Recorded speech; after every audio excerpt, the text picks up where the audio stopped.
예, 지난번 로랑페리의 브랜드 소개 영상에 이어서 이제 로랑페리의 국내 VIP 초청인사 리뷰 시작하도록 하겠습니다. 그래서 지금 보시는 게 초청장이고요. 요거는 그러니까 최근에 열린 거는 아니고 좀 됐는데 제가 이제 영상을 좀 늦게 만들다 보니까 이렇게 됐습니다. 그래서 처음 보시는 시계는 가장 기본인 화이트 다이얼의 매뉴얼 와인딩 무브먼트를 가진 클래식 오리진 화이트입니다.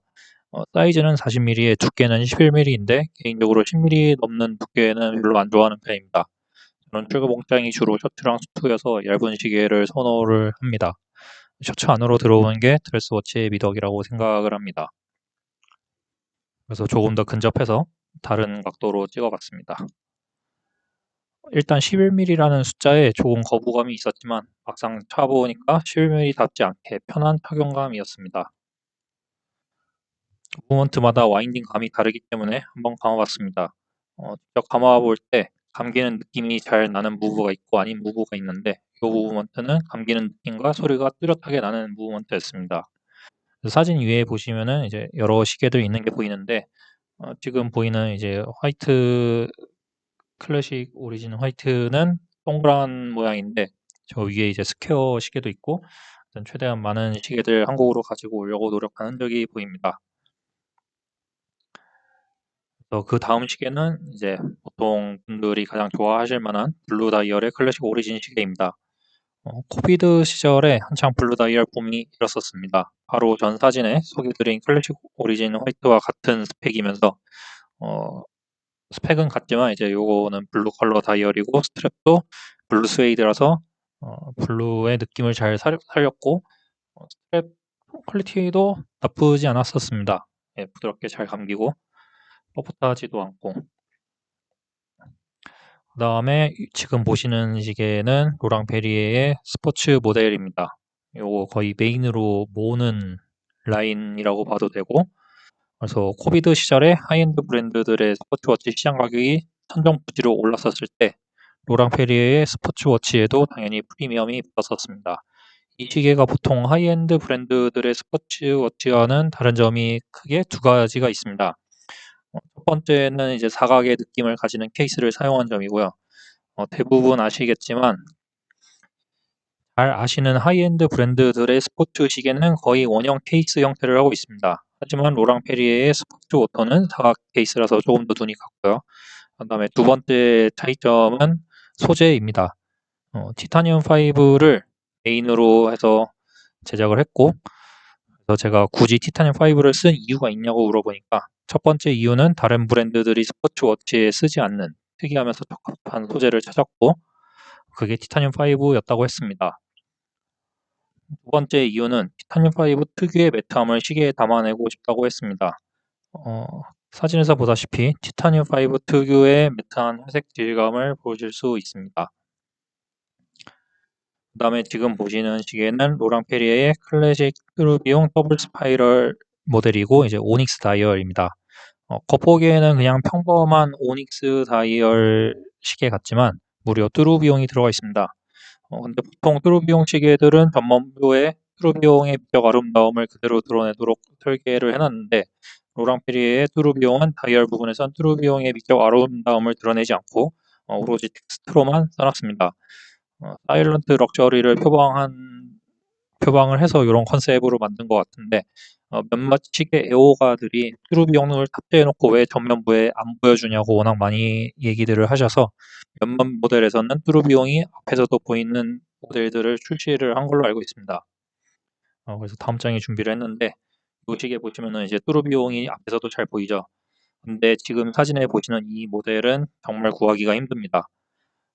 그래서 앞에 보여드렸던 블랙 오닉스 다이얼처럼 이제 뚜루비용이 전면부에서 안 보이는 거랑 지금처럼 일반 뚜루비용의 형태를 가져서 앞에서도 보이는 형태랑 보시는 분들께서는 어떤 게 더 좋으신가요? 저는 아직까지는 뚜루비용이 보이는 타입이 좋은 듯 합니다. 굳이 시계 뒷면을 보지 않아도 착용 시에 전면부에서 볼 수 있어야지 미적 아름다움을 더 잘 즐길 수 있을 것 같습니다. 그럼 이제 뚜루비용 더블 스파이럴의 뒷모습을 보겠습니다.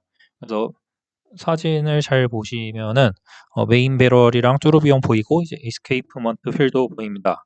뚜루비용이 탑재된 시계는 정상 작동 중에 이스케이프먼트 휠이 뚜루 비용을 중심으로 회전하는 형태를 보입니다. 그리고 이 시계는 일반 뚜루 비용 더블 스파이럴 시계가 아니고 한정판 시계였습니다. 한정판을 좀 나타내는 표식이 있는데 사진을 자세히 보시면은 일반적인 시계에 보면은 무브먼트에만 고유 번호가 써져 있습니다. 근데 이 시계는 케이스 상단부에 N으로 해가지고 18개 중에 몇 번째 시계라고 별도 번호가 써 있습니다. 물론 시계 무브먼트 번호랑 그 케이스에 있는 번호는 제가 좀 이유가 있어서 가려놨고요. 그래서 총 18개 한정으로 제작된 시계이고 그중에 몇 번째로 만들어졌다는 의미를 나타냅니다. 혹시나 로랑페리의 클래식 트루비용 시계를 보신다면 이제 뒷면 케이스에 요 한정판 개수를 나타내는 표식이 있는지 없는지를 보시는 것도 좋은 관람 포인트가 될 것 같습니다. 근데 이 시계의 이름을 보면은 그냥 뚜루비용이 아니고 자꾸 뚜루비용 더블 스파이럴이라고 굉장히 강조를 하는데 더블 스파이럴이라는 게 도대체 어떤 의미인지 좀 자세히 설명을 드리겠습니다. 이 사진이 이제 밸런스 휠이랑 헤어스프링을 좀 확대해 놓은 사진인데 그래서 더블 스파이럴이란 용어는 말 그대로 두 개의 밸런스 스프링을 사용했다는 뜻입니다. 그래서 더 많이 자주 들어보셨을 용어는 더블 밸런스 스프링이라고 생각을 합니다. 그래서 자동차로 치면 BMW는 트윈 터보라고 하는데 벤츠는 바이 터보라는 용어를 사용하죠. 그래서 이런 거랑도 약간 느낌이 비슷하다고 생각을 합니다. 일반 시계들은 밸런스 스프링을 한 개만 쓰는데 왜 굳이 두 개를 쓰셨는지 궁금해 하시는 분도 있으실 겁니다. 그래서 사진에서 보다시피 밸런스 휠에 밸런스 스프링 두 개를 서로 반대 방향으로 연결해 놓는 구조로 배치를 합니다. 이런 구조를 가지면 시간의 정확성에 이점이 있습니다. 밸런스 스프링 두 개 중에 첫 번째가 수축을 하면 반대편의 다른 하나는 확장을 합니다. 즉, 한 개의 스프링의 무게중심이 오른쪽으로 이동을 하면 다른 한 개의 스프링은 왼쪽으로 무게중심이 이동을 하게 됩니다. 그래서 두 개의 밸런스 스프링이 각각 변형을 상쇄함으로 밸런스 스태프의 마찰이 훨씬 줄어들게 되는 효과가 있습니다. 그리고 이 더블 스파이럴 말고도 뚜루 비용도 중력으로부터 받는 시계 오차를 줄이기 위해서 설계된 구조물이고, 그래서 뚜루 비용과 더블 밸런스 스프링 둘이 합쳐서 시계 오차를 줄이기 위한 노력으로서 이렇게 조합을 땄다고 생각을 합니다. 물론 쿼츠가 나온 이후로 기계식 시계의 정확도 따지는 것은 무의미해졌습니다. 왜냐하면 아무리 뚜루 비용을 달고 더블 밸런스 스프링을 장착하고 뭘 하든지 간에 쿼츠 시계의 정확도에는 한참 못 미치고 절대 따라잡을 수가 없습니다. 예를 들면 파텍 필립 같은 경우에 파텍 필립 실을 붙이는 기준으로 1 오차가 마이너스 3초 플러스 2초인데 보급형 쿼츠 시계에는 1 오차가 아니고 월 오차가 20초 납니다. 그래서 요거를 대충 30으로 나눠봐도 하루 1 오차가 1초도 안 벌어집니다. 그러니까 뭐 나름 정확하다고 이렇게 자신 있어 하는 파텍 필립조차도 일반 보급형 쿼츠 시계에 비하면 정확도가 떨어지죠.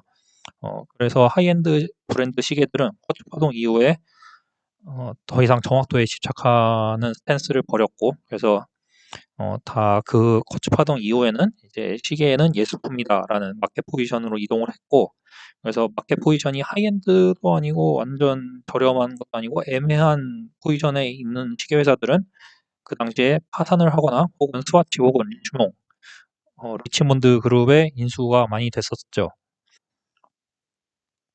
그래서 요 시계는